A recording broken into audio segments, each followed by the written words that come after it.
Oke, baik. Assalamualaikum warahmatullahi wabarakatuh.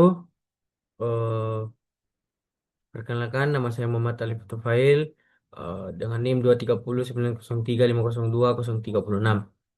Insya Allah pada kesempatan kali ini saya ingin mempresentasikan seminar proposal saya itu peran motivasi mengikuti pembinaan dalam mempersiapkan kesiapan kerja warga binaan di Rumah Tahanan Kelas 1 Makassar.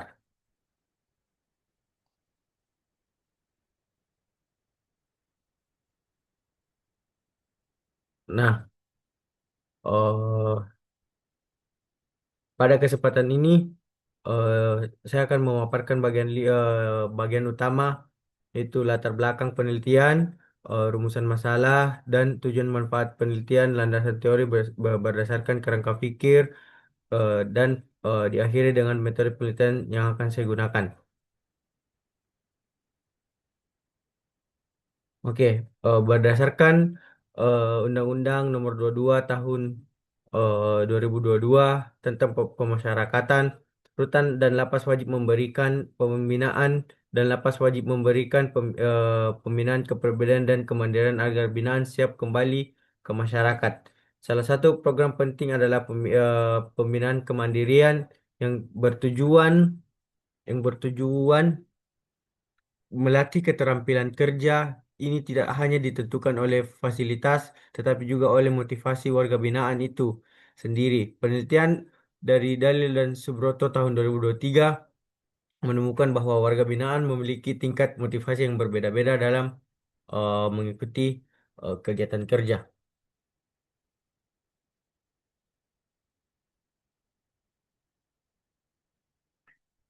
Nah, fokus masalah penelitian ini adalah kondisi Retat kelas 1 Makassar mengalami overkapasitas dengan 2.309 penghuni penghuni jauh melampaui kondisi ideal hanya sekitar 1.000 orang. Kondisi kondisi ini membatasi ruang, waktu dan tenaga pembinaan untuk melaksanakan pembinaan kemandirian.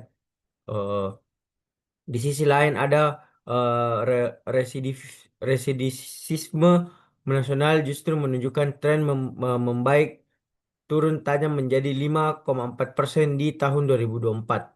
Namun angka nasional yang membaik ini belum tentu mencerminkan kondisi real di kelas satu di rutan kelas satu Makassar yang menghadapi tantangan eh, kepadatan hunian jauh lebih berat. Kesenjangan ini yang menjadi dasar urgensi penelitian saya. Nah, research gapnya itu atau novelty-nya itu saya mengkaji 5 penelitian terdahulu yang relevan secara umum. Penelitian-penelitian tersebut membahas motivasi dan pembinaan kemandirian secara terpisah. Ada yang fokus pada faktor upah dan hanya eh, dan ada yang hanya membahas kebijakan pembinaan secara umum dan ada beberapa fokus pada pasca bebas saja. Belum ada yang secara khusus menghubungkan motivasi mengikuti warga binaan secara utuh apalagi konteks rutan. Bukan lapas. Inilah kebaruan yang ditawarkan penelitian saya, lokasi yang berbeda, variabel yang dihubungkan langsung, pendekatan teoritis yang konsisten dan metodologi kualitatif yang menggali pengalaman subjektif warga binaan. Nah, eh, adapun rumusan masalah dan tujuan penelitian saya itu berdasarkan uraian tersebut, saya merumuskan 2 pertanyaan penelitian. Yang pertama, bagaimana motivasi warga binaan dalam mengikuti program pembinaan kemandirian di Rutan Kelas 1 Makassar. Yang kedua, bagaimana peran motivasi tersebut dalam mempersiapkan kesiapan kerja tu- eh, warga binaan. Tujuan penelitian ini sejalan dengan langsung kedua rumusan masalah tersebut. Nah, manfaat penelitian itu secara teoritis, penelitian ini diharapkan memperkaya kajian manajemen sumber daya manusia, khususnya motivasi pada populasi khusus seperti warga binaan, sekaligus mempererat teori hierarki kebutuhan Maslow dalam konteks pemasyarakatan. Secara praktis, hasil penelitian ini diharapkan menjadi masukan jadi bagi Rutan Kelas 1 Makassar dan Direktorat Jenderal Pemasyarakatan dalam merancang program pembinaan yang lebih responsif terhadap kebutuhan motiv motivasional warga binaan. Nah, teori hierarki kebutuhan Maslow, eh, penelitian ini menggunakan teori hierarki kebutuhan dari Abraham Maslow sebagai Green Theory. Teori ini Teori ini menjelaskan bahwa kebutuhan manusia tersusun berjenjang melalui kebutuhan fisiologis, rasa aman, sosial, penghargaan, hingga aktualisasi diri. Maslow menegaskan bahwa seseorang yang terhambat pemenuhan kebutuhan berdasarkan akan mengalami tekanan fisiologis yang menghambat pekerjaannya ke tingkat berikutnya. Te- Teori ini relevan karena kondisi overkapasitas kapasitas overkapasitas di rutan kelas 1 Makassar berpotensi menghambat pemenuhan kebutuhan mengh- menghambat pemenuhan kebutuhan fisiologis dan rasa aman warga binaan yang pada akhirnya mempengaruhi motivasi mereka mencapai kebutuhan penghargaan dan aktualisasi diri. Nah, kerangka pikir penelitian ini berdasarkan teori tersebut. Kerangka pikir penelitian ini saya menggambarkan sebagai berikut. Kondisi yang overkapasitas mempengaruhi pelaksanaan program pembinaan kemandirian yang kemudian membentuk motivasi warga binaan berdasarkan pemenuhan kebutuhan Maslow. Lalu motivasi ini berperan membentuk kepersiapan kerja, mencakup kematangan mental, keterampilan minat kerja, dan sikap kerja, hingga akhirnya bermuara pada reintegrasi dan sosial, integrasi sosial dan kemandirian ekonomi warga binaan pasca bebas. Nah, jenis penelitian dan lokasi lokasi dan waktunya itu penelitian ini menggunakan jenis penelitian deskriptif dengan pendekatan kualitatif karena saya tidak menguji hipotesis dan secara statistik melainkan ingin memahami secara mendalam pengalaman dan resepsi warga binaan. Penelitian ini akan dilaksanakan di rumah tahanan kelas 1 Makassar dengan estimasi waktu penelitian selama kurang lebih 2 bulan.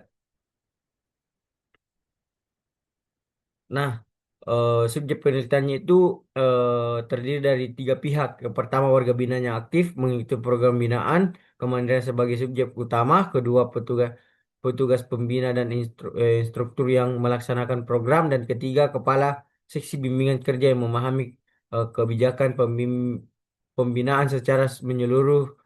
Pemilihan subjek menggunakan teknik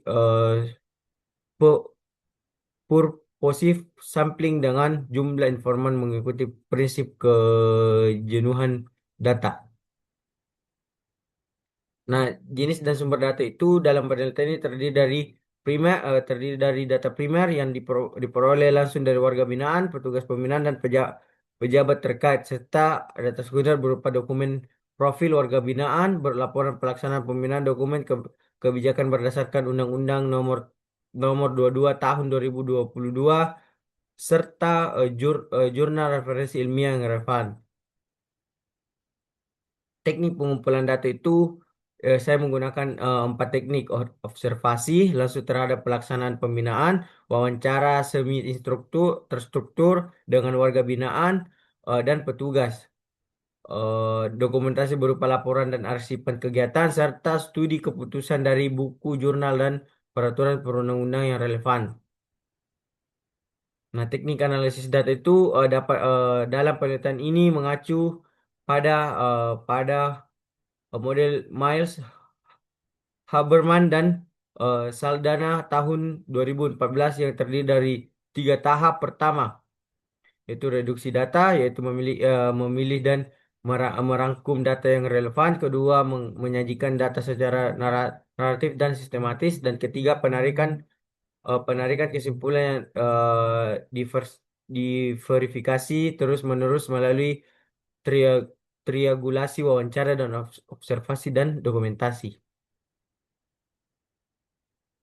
Nah, demikian paparan proposal penelitian saya. Saya menyadari bahwa proposal ini masih memiliki banyak kekurangan sehingga sangat mengharap arahan, masukan, dan koreksi.